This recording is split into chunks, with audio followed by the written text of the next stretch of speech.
Fala, meu aluno número 1, como é que você tá? Tudo bem? Espero que sim. Desejo revê-lo em breve. Hoje a gente vai trabalhar o tema do Top 6 Estados Unidos nos séculos 18 e 19. No século XVIII a gente fala do processo de independência, no século XIX o processo de expansão territorial, vulgarmente chamado de Marcha para o Oeste. Então acompanhe. Vamos lá? Vem comigo. Começou!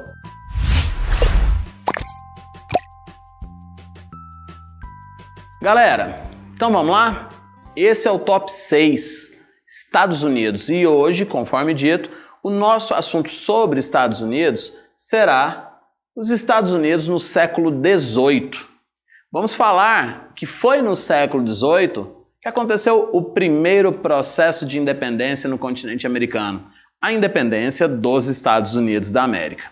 E é extremamente importante que a gente situe os Estados Unidos e entenda o seu papel enquanto colônia e como que se deu esse processo, que foi o primeiro processo efetivamente burguês e iluminista que nós temos na história. Vamos falar disso. Definição do processo de independência dos Estados Unidos foi um movimento que, inspirado nos princípios iluministas, determinou o fim do domínio da Inglaterra sobre as chamadas 13 colônias inglesas. Vamos nos lembrar que existiam 13 colônias lá na parte leste da América do Norte que estava sob domínio inglês, que futuramente vai dar origem aos Estados Unidos, e no nosso próximo assunto, Estados Unidos do século XIX, a gente vai ver como essas 13 colônias vão dar origem a 50 estados. Sim, hoje os Estados Unidos são compostos por 50 estados, depois de um processo de expansão territorial que nós teremos a partir do século XIX, mas isso é um próximo assunto. Aqui nós vamos falar então dos antecedentes. Observe aqui o Big Ben sendo, portanto, retirado pela bandeira nacional dos Estados Unidos.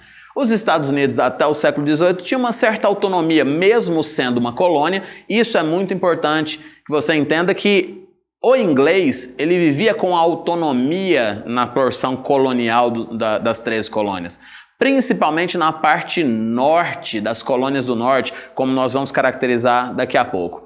Não existia aquelas características que a gente está acostumado a falar dentro da América portuguesa, de pacto colonial, de exclusivismo comercial. Não, isso não existia. O colono inglês ele tinha liberdade comercial. Os tributos pagos por esse colono eles eram extremamente semelhantes aos tributos pagos por ele no próprio território europeu. Então não existia essa de pacto colonial ou de imposição metropolitana na colônia. Os colonos, portanto, tinham uma certa autonomia, mas isso vai mudar. E é justamente esse o ponto que é extremamente interessante.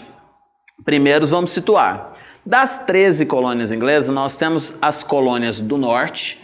Imagina, 13 divide ali as colônias do norte ali em 5 colônias, mais ou menos. Tá aí o restante consideradas, portanto, colônias do sul, umas 8 colônias ao sul.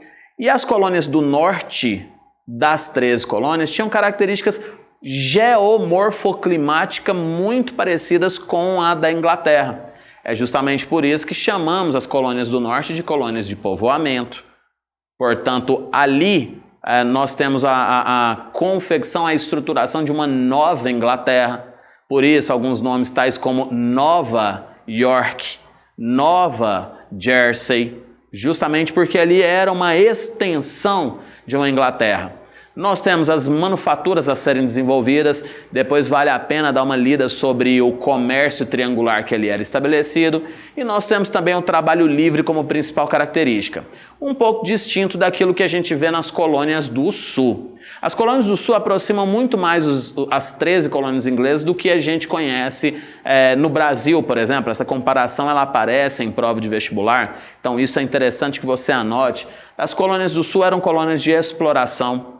Ali prevalecia o sistema de plantation, da produção de tabaco e algodão, tá? E era escravagista. A mão de obra negra de origem africana, ela predominava nas colônias do sul, tá? Então nós temos essas divergências que no próprio processo de independência, essas divergências elas não serão acentuadas. No processo de independência, não.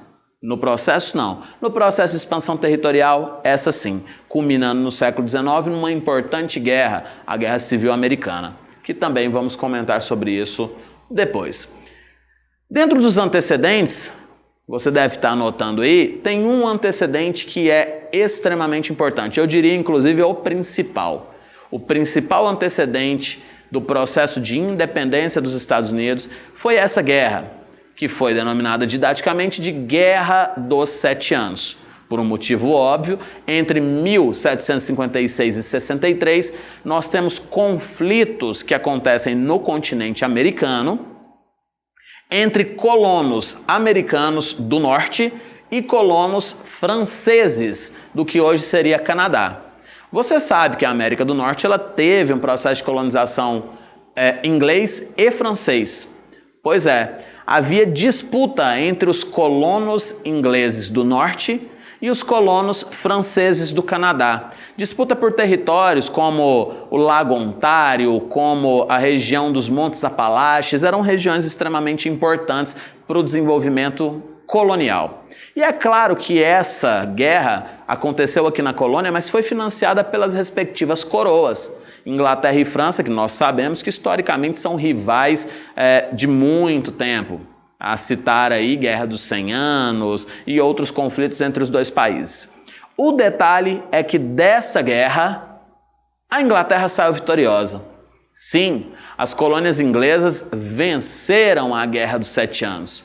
Aí você pensa, tá certo, olha que legal, quais foram as consequências disso? O controle do comércio de pele e pescas pelos colonos naquela região do Lago Ontário, na divisa com o Canadá, e também a principal consequência, essa você tem que destacar.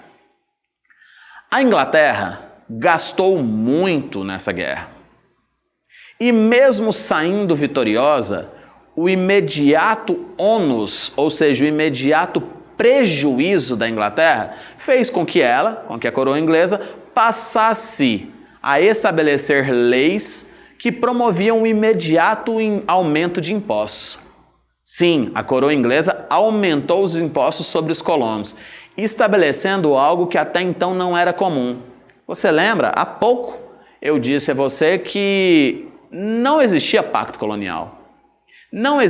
Os colonos tinham certa autonomia. Não existia imposições ou exclusivismo comercial. Agora vai existir. Professor, mas então você diz que isso é uma consequência da Guerra dos 7 Anos? Sim. Por quê? Porque mesmo saindo vitoriosa, a Inglaterra fica com um ônus da guerra. E esse ônus da guerra vai ser transferido justamente para as colônias americanas. Isso é importante. Anotou? Anote e destaque. Guerra dos 7 Anos, mesmo vitoriosa, a Inglaterra transfere o seu ônus para as suas colônias. E esse é o pontapé inicial de um processo que vai culminar no século XVIII, no processo de independência.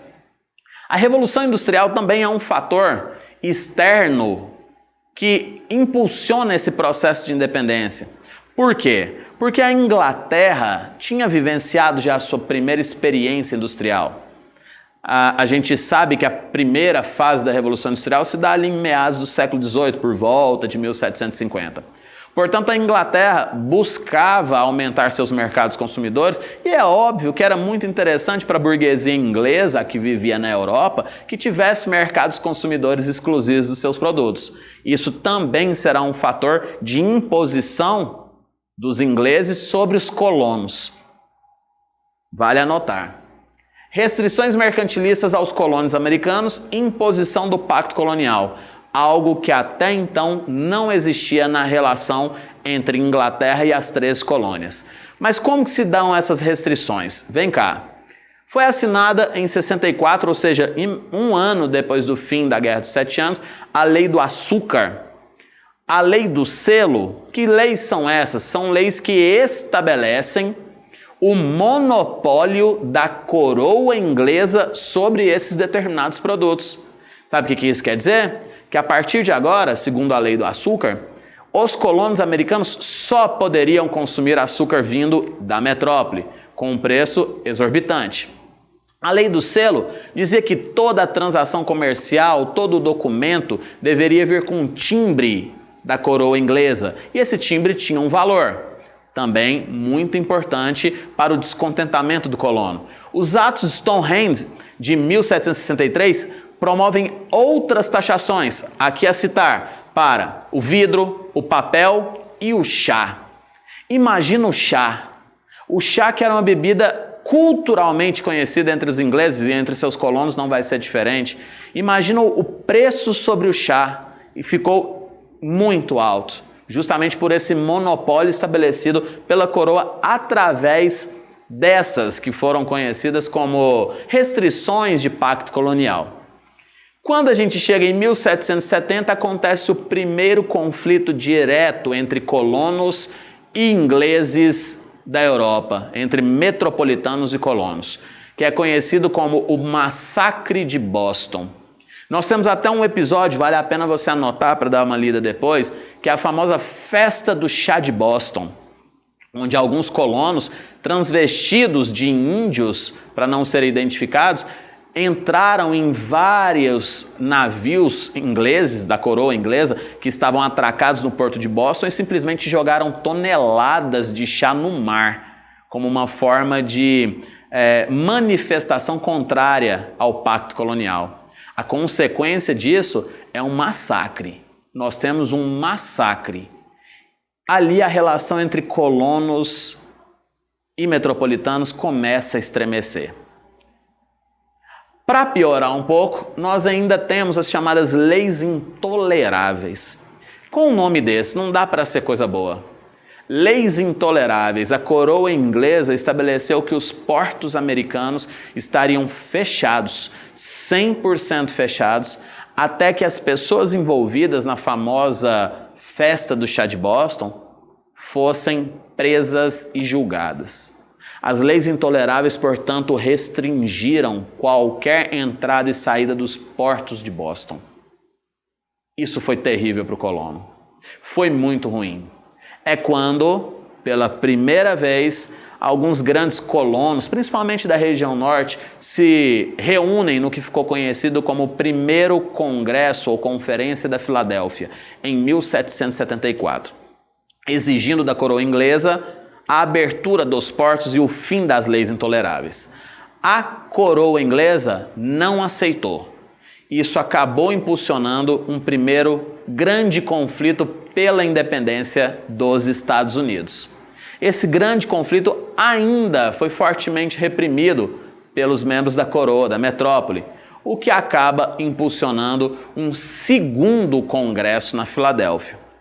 E se deu no dia 4 de julho de 1776, onde ali foi assinada a famosa Declaração de Independência dos Estados Unidos. Ou seja, os conflitos provocados pelas desavenças entre metrópole e colônia quanto ao pacto colonial acabaram culminando num documento que é a Declaração de Independência dos Estados Unidos. Declaração de influência iluminista. Declaração essa que, obviamente, não teve a aceitação imediata da Inglaterra.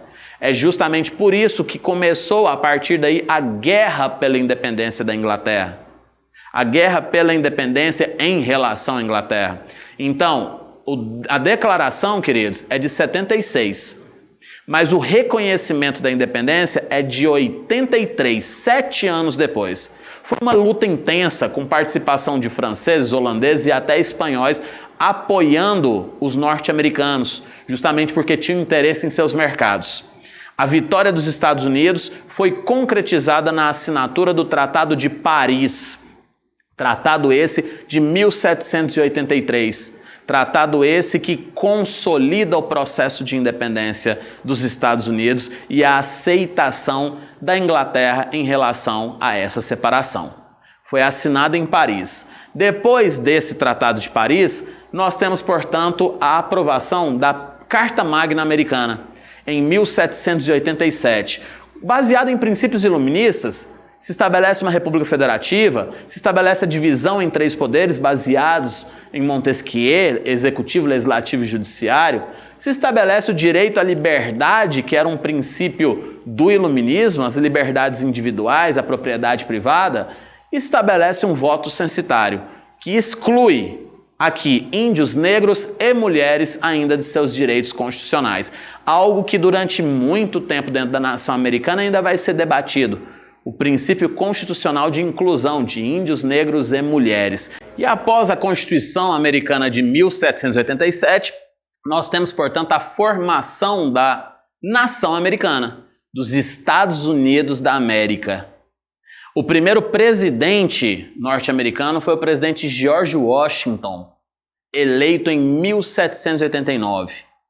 E a partir de então podemos chamar as antigas 13 colônias de Estados Unidos constitucionalmente. Lembrando que essa Constituição ela foi sofrendo pequenas alterações através de emendas ao longo de sua história. Mas isso é um outro debate. No século XIX, que é o nosso próximo assunto, a gente inclusive vai falar disso também, tá? E aí, quais são as consequências ou a importância desse movimento, não só para os Estados Unidos? Para os Estados Unidos, a formação de uma nação como tal, a gente vai buscar agora no século XIX a consolidação dela como tal.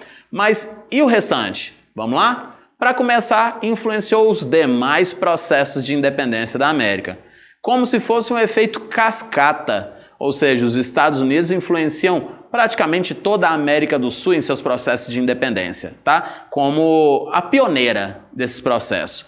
Sem contar, além dessa influência, nós temos também na independência dos Estados Unidos a alcunha de que foi o primeiro movimento que se inspirou no iluminismo e que triunfou. Digo mais, ele precede a própria Revolução Francesa no seu triunfo. Foi um movimento extremamente importante de caráter burguês e iluminista. Tá certo? O nosso próximo assunto, ainda dentro dos Estados Unidos, nós vamos falar desse processo de consolidação. No século XIX, os Estados Unidos vão se tornar uma potência regional, vão expandir, vão conquistar, comprar territórios. Mas como que isso se deu? Eu te falo na próxima aula. Forte abraço e até lá!